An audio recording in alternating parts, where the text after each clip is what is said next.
Good morning po. Welcome po sa 5th generation hobby shop. Welcome to another video testing. Shoutout po natin si Sir Olen ng Cavite. Sir, welcome. This is the Crossman AK1 airgun rifle, CO2 powered, blowback action, steel ball, hambala. So, ang bala po ay 4.5mm steel ball. Yan, bulitas. And then ito po yung CO2 12G cartridge. Ayan.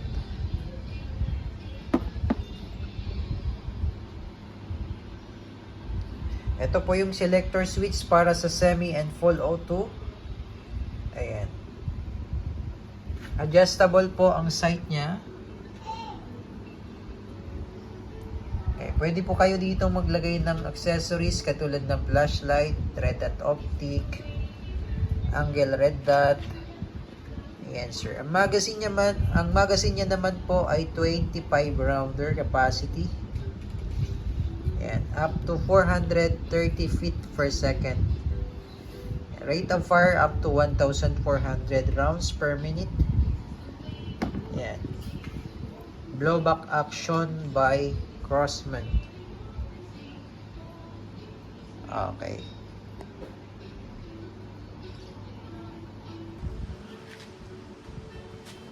Okay, so yung butt niya sir is napo-fold. Yan. Ay, napo-fold siya and adjustable din. So, i-adjust nyo lang, press nyo lang to. Yan. Then, pag i-fold nyo naman po, press nyo lang to. Yan. Okay. And then, ito po yung na-adjust, yung iron sight niya. Pwede nyo siyang i-adjust. So, depende po sa inyo. Depende sa target. Yan. Then, kung gusto nyo naman pong maglagay dito ng accessories, po pwede po. Scope, red dot, flashlight dito sa ilalim, laser, or angle red dot dito. Yan, pwede rin po. Okay. Ito po yung selector switch para sa full auto. Yan, full auto po nasa gitna. Semi-auto naman po sa baba. So, ito po, bali, angat mo lang siya. Yan po yung full automatic. Tapos, safe nyo naman po. Ito lang po, no? Ganun lang. Iangat nyo lang siya. Okay. Sa gitna po yung full auto. Yan, ibababa nyo na lang po siya. Yan. Yan. Okay, yan yung full auto. Then, ito naman po yung semi-automatic. Yan. Okay. Ito naman po yung mag-release. Ito po ano. Ayan. So, lagay natin yung magazine. Ayan. Tapos mag-release. Pag-re-release po, ito lang. Ayan. Okay. So, may kasama siyang speed loader. Ginagamit po ito. Kung maglo-load kayo ng BBs, katulad nito, nilagyan ko na po.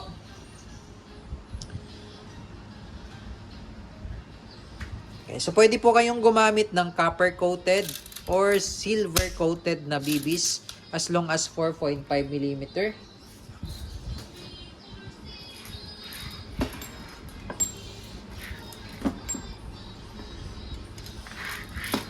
Pwede nyo pong gamitin itong BB loader.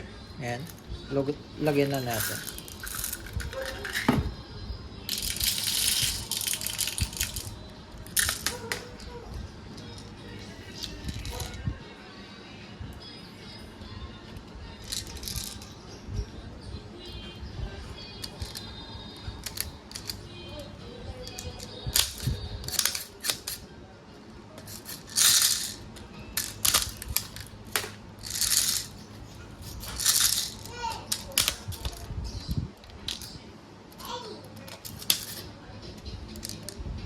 Yan po.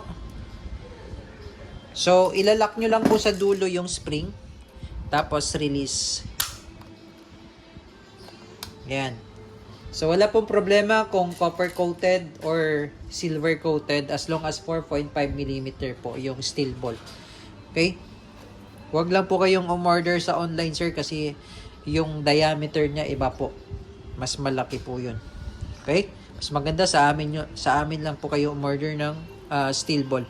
Ngayon, sir, pagka i-release naman natin or tatanggalin natin yung cup, yan. Ganun lang, sir. Ito lang po yun. Angat mo lang yan. Yan. Okay. So, may makikita ka dito, sir. Ayan. Yan. First. Yan po. First. May naka-indicate po first. Ibig sabihin po, sir, ito po yung unahin nating lagyan ng CO2. Baga ito po yung kasi pag dito nyo po ilagay yung CO2, ito po yung mauuna, sisingaw po yan. Okay? So, dapat ito po yung mauunang lagyan.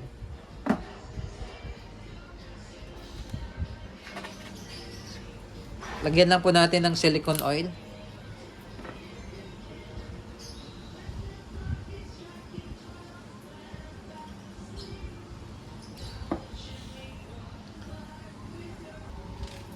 Okay? So, may Allen wrench siya, sir. Magagamit nyo po ito.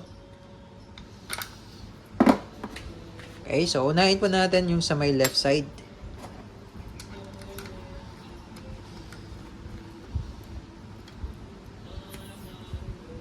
Ayan. Tamang higpit lang po. Then, sa right side. Kasi pag inuna nyo po itong sa may right side, sisingaw po yan. Pre-flow kasi ito eh.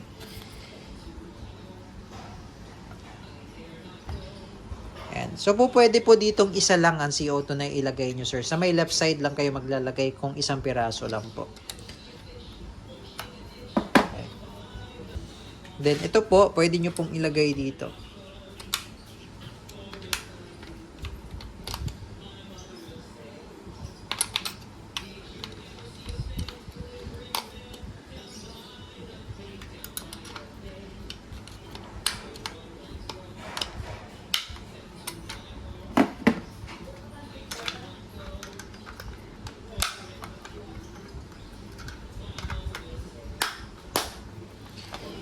Ayan. So, loaded tayo, sir.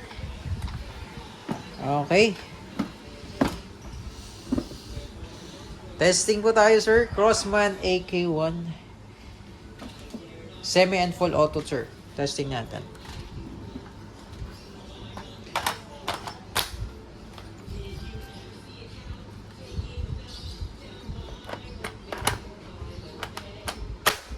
Okay. So, sa full auto naman tayo muna. Full auto muna. Then, pagkaubos ng bala, semi-auto naman tayo, sir.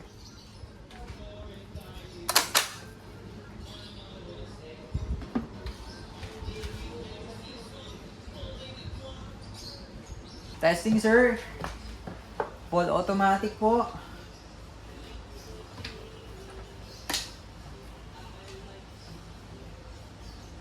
Firing.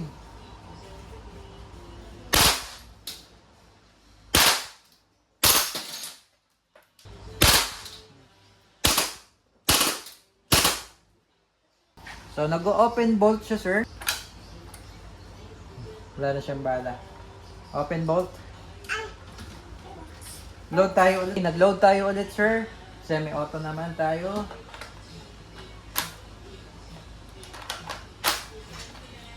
Switch lang natin sa semi. Firing.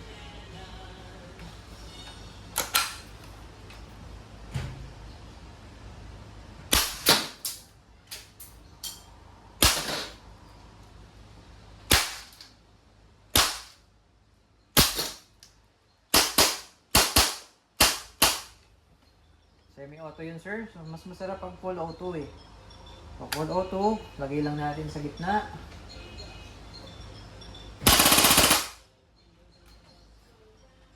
So, open bolt. Pag wala ng bala yan, open bolt, automatic po. Release lang magazine. Okay. So, meron pa po itong laman, sir. May CO2 po, pressure pa po ito. Crossman AK1 Airgun Rifle. Thank you, sir.